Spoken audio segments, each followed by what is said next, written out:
রাত পোহালেই আমার স্বামীর সাথে আমার জায়ের বিয়ে।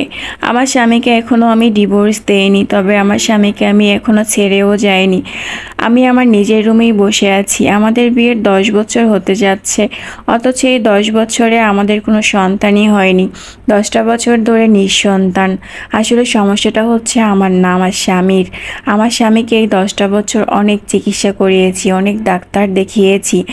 বিয়ের 2 বছর পর যখন জানতে পারলাম যে আমার স্বামী আমাকে কখনো মায়ের সুখ এনে দিতে পারবে না, তখন আমার স্বামী আমাকে জড়িয়ে ধরে অনেক কান্না করেছিল, এমনকি আমার পায়েও পড়েছিল। শুধুমাত্র একটা সন্তানের জন্য তুমি আমাকে কখনো ছেড়ে যেও না। তার কান্না জড়ানো মায়া মুখ দেখে আমি আর কোথাও যাইনি। আমি আমার স্বামীকে ওয়াদা করেছিলাম যে যত যাই কিছু হয়ে যাক না কেন, আমি তোমাকে কখনো ছেড়ে যাব না। এভাবে আমাদের সংসারটা কাটতেছিল। আমার শাশুড়ি আমাকে অনেক পছন্দ করত। এরই মধ্যে হঠাৎ করে আমার বড় জায়ের স্বামী মারা যায়। আমার ভাসুর যখন মারা যায়, তার 2টা ছেলে মেয়ে ছিল অনেক বড়। বড় ছেলের বয়স ছিল 11 বছর আর ছোট মেয়ের বয়স ছিল 6 বছর। আমার ভাসুর আমাদের সাথে থাকতেন না, তিনি আলাদা করে বাড়ি উঠিয়েছিলেন। সেখানে তিনি তার স্ত্রী সন্তান নিয়ে থাকতেন। আমার যা ছিলেন ভীষণ সুন্দরী। তার চেহারা যেমন ছিল সুন্দর, ব্যবহারটাও ছিল অমায়িক। তাকে দেখে বোঝাই যায় না তার এত বড় বড় 2টা ছেলে মেয়ে আছে। আমার ভাসুর মারা যাওয়ার পর আমার ভাসুরের ছোট মেয়ে প্রায় সময় আমার কাছে থাকতো, আমার কাছেই ঘুমাতো। সে আমাকে অনেক বেশি ভালোবাসতো, আমিও তাকে ভালোবাসতাম।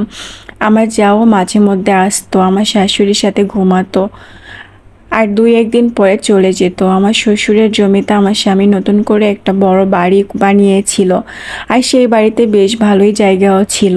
প্রায় বেশ কিছুদিন আমার যা তার 2 সন্তানকে নিয়ে ভাসুরের করা বাড়িতেই থাকতেন। আমার শাশুড়িও যেত, কিন্তু তার ছেলে মেয়ে খুবই কান্না করত। বাবার জন্য আমার স্বামীকে, মানে তার চাচাকে, বাচ্চারা খুবই ভালোবাসত। তাদের কান্না সহ্য করতে না পারে আমার স্বামী 2টা সন্তানকে নিয়ে আসে। প্রথমে মেয়েটাকে নিয়ে আসে, আমরা 3জনেই ঘুমাতাম। কিন্তু ছেলেটা আসার পরে খাটটা অনেক ছোট ছিল, এই জন্য 2টা ছেলে মেয়েকে নিয়ে আমার স্বামী উপরে ঘুমায়, তো আমি আলাদা করে বিছানা করে নিচে ঘুমাতাম। আমার ভাসুর বেঁচে থাকতে আমার স্বামীকে বাচ্চারা ছোট আব্বু ডাকতো। ইদানিং 2টা ছেলে মেয়ে দেখে আমার স্বামীকে আব্বু বলে ডাকে। ভাসুরের ছেলে মেয়ে খাটে ঘুমানোর জন্য জায়গা থাকতো না, যে কারণে আমি নিচে ঘুমাতাম। প্রায় সময় নিচে ঘুমাতে সমস্যা হতো, এই জন্য আমি অন্য রুমে ঘুমাতাম। এভাবে আমার স্বামী আর আমার মধ্যে দূরত্ব সৃষ্টি হয়। ঠিক এভাবে 1 বছর পার হলো। 1 বছর পর খেয়াল করলাম আমার শাশুড়ি আমাকে আর আগের মতো ভালোবাসে না, সবসময় আমার জায়ের প্রশংসা করে, আর আমার স্বামীও সাথে সাথে ভাবি ভাবি করে। বুঝতে পারলাম তারা আমার বড় জাকে প্রাধান্য দিচ্ছে। আমার বড় জাকে ভালোবাসবে এটাই স্বাভাবিক, কারণ আমার বড় জা হচ্ছে আমার শাশুড়ির বড় বোনের মেয়ে। এই জন্যই আদর করে শাশুড়ি বড় বউ করে নিয়ে এসেছিল। আর আমাদের বিয়েটা হয়েছিল পারিবারিকভাবে। পারিবারিকভাবে হওয়ার কারণে আমার শাশুড়ি আমাকে সেভাবে পছন্দ করতেন না। আমার ভাসুর মারা যাওয়ার 1 বছর পরে সবাই মিলে আবারও সেই বাড়িতে চলে গেলেন, কারণ আমার ভাসুর যে বাড়িটা বানিয়ে গিয়েছিলেন অনেক বড় ছিল। আমার বড় যা, তার 2টা ছেলে মেয়ে, আমার স্বামী, আমার শাশুড়ি সবাই মিলে সেখানেই থাকতেন। আমার ইচ্ছা থাকলেও সেখানে আমি যেতে পারিনি, কারণ আমি অনেক গবাদি পশু পালন করতাম। তাদের খাওয়া দাওয়া, তাদের দেখাশোনা করতে হতো। আমার ভাসুরের বাড়িতে চলে যাওয়ার পর প্রতিদিন প্রায় একবার করে দেখা করতে আসতো আমার স্বামী। এরপর 1 সপ্তাহ পর দেখা করতে আসতো এবং বাজার করে নিয়ে যেতেন আমার স্বামী। তবে এসব দেখলে মাঝে মধ্যে আমার অনেক কষ্ট লাগতো, কারণ আমার স্বামী আমাকে আর আগের মতন সময় দেয় না, তাদের সাথেই বেশি সময় কাটায়। এই কথা বলতে গেলে আমার স্বামী আমার সাথে ঝগড়া লাগতো। এমনও দিন গেছে আমার স্বামী আমার জন্য বাজার করে নিয়ে আসতো। যখন বলতাম যে আজকে রাতটা আমার সাথে থেকে যাও, গায়ে পর্যন্ত হাত তুলতো আমার স্বামী। আমি তাকে আর কখনো জোর করিনি, খালি খালি ঝামেলা বাড়বে।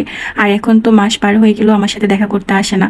হঠাৎ একদিন কিছু না বলে আমার স্বামী আর শাশুড়ি বাসায় আসলো। আমার শাশুড়ি আমাকে ডেকে বলল, দেখো বৌমা, তোমাদের তো আর কখনো সন্তান হবে না। আমি ভেবেছি আমার ছোট ছেলের সাথে বড় বউয়ের বিয়ে দেব। আমার বড় বউয়ের তাহলে সারা জীবন একাও থাকতে হবে না, আর সাথে 2টা বাচ্চাও পাবে। আমার বিয়ের সময় ছিল, আমার বিয়ের কাবিনে 1 লাখ টাকা। আমার শাশুড়ি বলল, আমি তোমাকে 3 লাখ দিব, যদি সমস্যা না থাকে তাহলে টাকাগুলো নিতে পারো, আর যদি তুমি আমাদের সাথে মানিয়ে গুছিয়ে নিয়ে থাকতে পারো তাহলে থেকে যেতে পারো। আমি এই ব্যাপারগুলো আগে থেকে আন্দাজ করেছিলাম। আমি আমার স্বামীর দিকে একবারের দিকে তাকালাম, কি মায়া মুখ ভরা নিয়ে সেদিন আমাকে বলেছিল আমি যেন তাকে কখনো ছেড়ে না যাই, অথচ আজ সে আমাকে ছেড়ে যাওয়ার জন্য বলতেছে। আমার স্বামীর উপর আমার একরাশ অভিমান জমে গেছে। যদিও এখন আমি এই 3 লাখ টাকা নিয়ে কি করব, আমার বাবার বাড়ির অবস্থা তেমন একটা ভালো ছিল না, মাও বেঁচে নেই। আমি যদি 3 লাখ টাকাও নিয়ে নেই, আমার ভালো জায়গায় বিয়েও হবে না। আমি সবকিছু মুখ বুঝে সহ্য করে নিয়েছিলাম। আমি তখন কোনো কান্না করতে পারিনি। আমার স্বামী আমাকে রুমে ডেকে নিয়ে বলল, তোমার কখনো কোনো অবহেলা হবে না, আমি তোমাকে সবকিছুই দিব। তার এই সমস্ত কথা শুনে হেসে উড়িয়ে দিলাম। কার সাথে কথা বলবো আমি? যে আমার সাথে বেইমানি করেছে, নামাজে পাটি বিছিয়ে আল্লাহর কাছে 2 হাত তুলে কান্না করেছে, এই ছিল আমার কপালে। এই দিনও দেখতে হলো। আমার স্বামী আমার কাছে এখন আর আসে না বললেই চলে। আমার শাশুড়ি আমার সাথে আর এখন কথা বলে না। শ্বশুরবাড়ির লোকজন আমাকে দেখলে এখন কেমন কেমন করে, সবসময় বলে তাদের ছেলেকে আমি কেন ডিভোর্স দিয়ে চলে যাচ্ছি না। আফসোস লাগে, শাশুড়িকে আমি পরম আদরের যত্নে রান্না করে খাইয়েছি। এটা একটা আপুর জীবনের গল্প। গল্পটা কেমন লাগলো সবাই জানাবেন।